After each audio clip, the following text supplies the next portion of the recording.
जहां संयुक्त राष्ट्र का ये कहना है पिछले दिनों की 20 करोड़ से ज़्यादा बच्चियों की शादी बाल विवाह के रूप में हुई है, जहां संयुक्त राष्ट्र का ये कहना है कि आने वाले 50 वर्षों में भारत बाल विवाह का खात्मा शायद कर पाए, वहाँ पे डेटा के माध्यम से, रिसर्च के माध्यम से ये बताया गया है कि जहाँ प्रोसिक्यूशन सबसे ज़्यादा हुआ है आसाम में, वहाँ पे बाल विवाह की दर में 2020-21 से 2023-24 के बीच में 81% कमी आई है।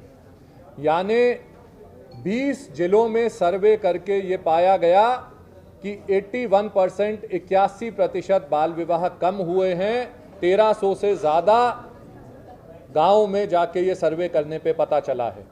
इन हालात में पहली बार आसाम के द्वारा उठाया गया कदम जो 81% बाल विवाह को कम किया है आसाम में, ये एक ऐसा मॉडल बताता है जिसको पूरे देश में और पूरी दुनिया में लेके जाने की ज़रूरत है और इसको रेप्लिकेट करने की ज़रूरत है। बाल विवाह को जब अपन ने भारतीय न्याय संहिता में बलात्कार की श्रेणी में डाला है, तो ये ज़रूरी है कि बाल विवाह के खात्मे को करने के लिए प्रोसिक्यूशन पहला स्टेप है, न्याय की तरफ बढ़ने का पहला कदम है कि अपराधी को सजा मिले, उस पर एफआईआर कटे। और ये रिपोर्ट बताती है कि आसाम का मॉडल कामयाब है और इसको पूरे देश में लेके जाने की जरूरत है। चाइल्ड मैरिज फ्री इंडिया की दिशा में आसाम इस वक्त नंबर 1 पर है, क्योंकि 81% कमी बाल विवाह के मामलों में आसाम ने दिखाई है।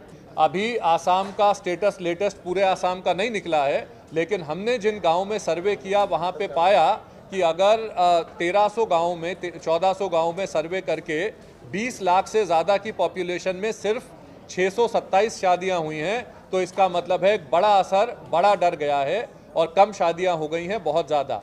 तो अगर 600 लोगों की शादी हुई है तो उसमें भी अब सज़ा मिलेगी, उसमें भी प्रोसिक्यूशन होगा।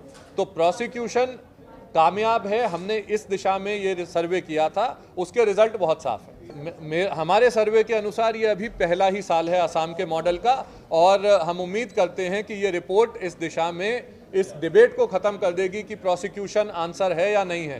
प्रोसिक्यूशन बाल विवाह को खत्म करने के लिए कारगर और उपयोगी उपाय है, और अगर ये अपराध है, जो कि है ही कानून में, तो इस अपराध को खत्म करने का पहला कदम आसाम ने जो दिखाया है वो पूरे देश में लागू होना चाहिए। ये डिबेट खत्म हो गई है।